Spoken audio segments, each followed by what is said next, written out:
Bienvenue sur Africa Lead, la chaîne qui t'accompagne à transformer ta vision de l'argent et à bâtir ton indépendance financière en Afrique.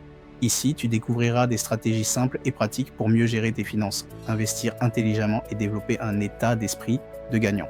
Si tu rêves de liberté financière et de réussir sans quitter ton pays, tu es au bon endroit. Abonne-toi dès maintenant et faisons ce voyage ensemble.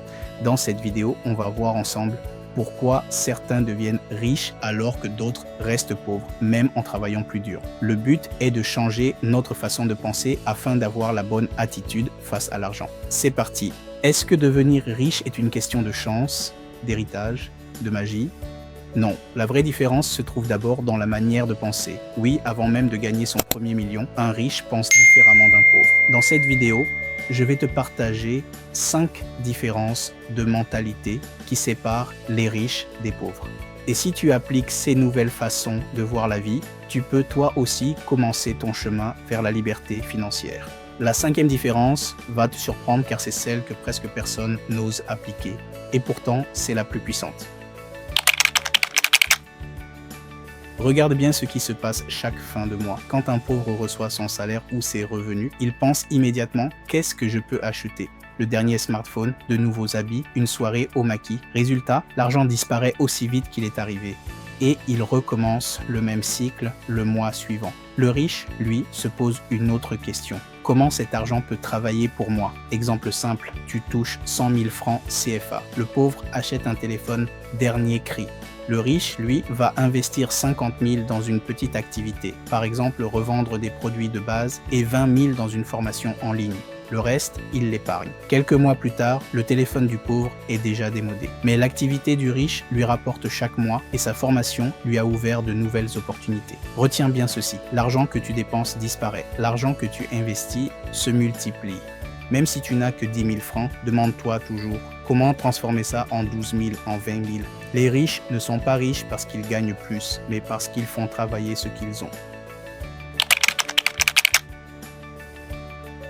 Le pauvre veut la gratification immédiate. Il préfère 10 000 francs aujourd'hui plutôt que 100 000 dans 6 mois. C'est ce qu'on appelle la mentalité court terme. C'est pourquoi beaucoup tombent dans les crédits rapides, les dettes pour consommer tout de suite, sans penser aux conséquences. Les riches, eux, pensent à long terme. Ils acceptent de sacrifier le confort d'aujourd'hui pour récolter demain. Exemple, un agriculteur a 10 sacs de maïs. Le pauvre les mange tous cette année. Le riche en garde 2 pour semer. L'année suivante, il récolte 20 sacs. Le cycle continue et au bout de 5 ans, il est propriétaire d'un grand champ. Ce principe s'applique partout, à ton argent, à ton temps, à tes compétences.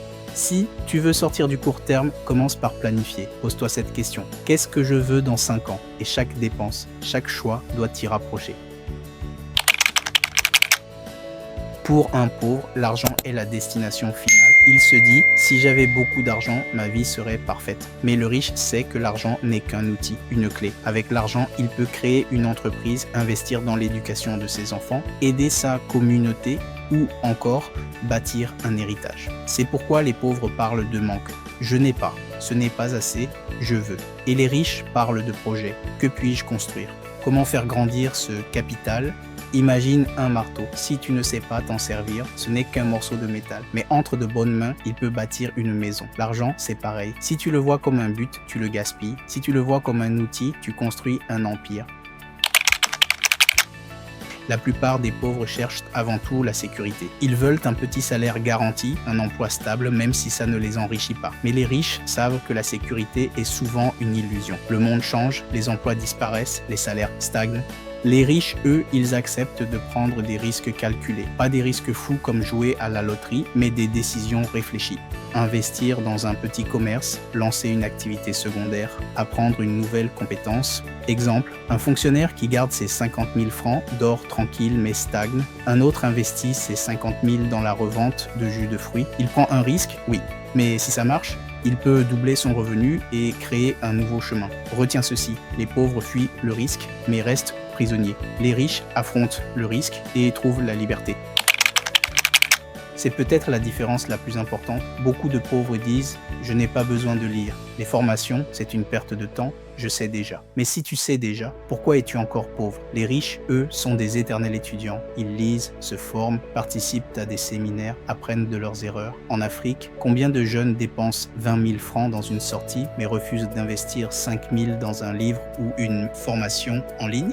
Pourtant, ce savoir peut leur rapporter 200 000 francs par mois. Regarde les grands entrepreneurs. Ils consacrent des heures chaque semaine à apprendre parce qu'ils savent que leur plus grand capital, ce n'est pas l'argent, c'est leur cerveau. Si tu veux t'enrichir, deviens curieux. Apprends chaque jour parce que le savoir, c'est la seule richesse qu'on ne peut pas te voler.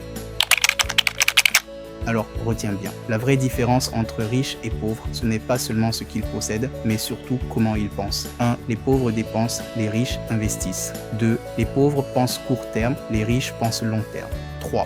Les pauvres voient l'argent comme une fin, les riches comme un outil. 4. Les pauvres cherchent la sécurité, les riches prennent des risques calculés. 5. Les pauvres croient tout savoir, les riches apprennent toujours. Si tu veux changer ta vie, commence par changer ta façon de penser. Parce que ton état d'esprit, c'est le vrai moteur de ta réussite.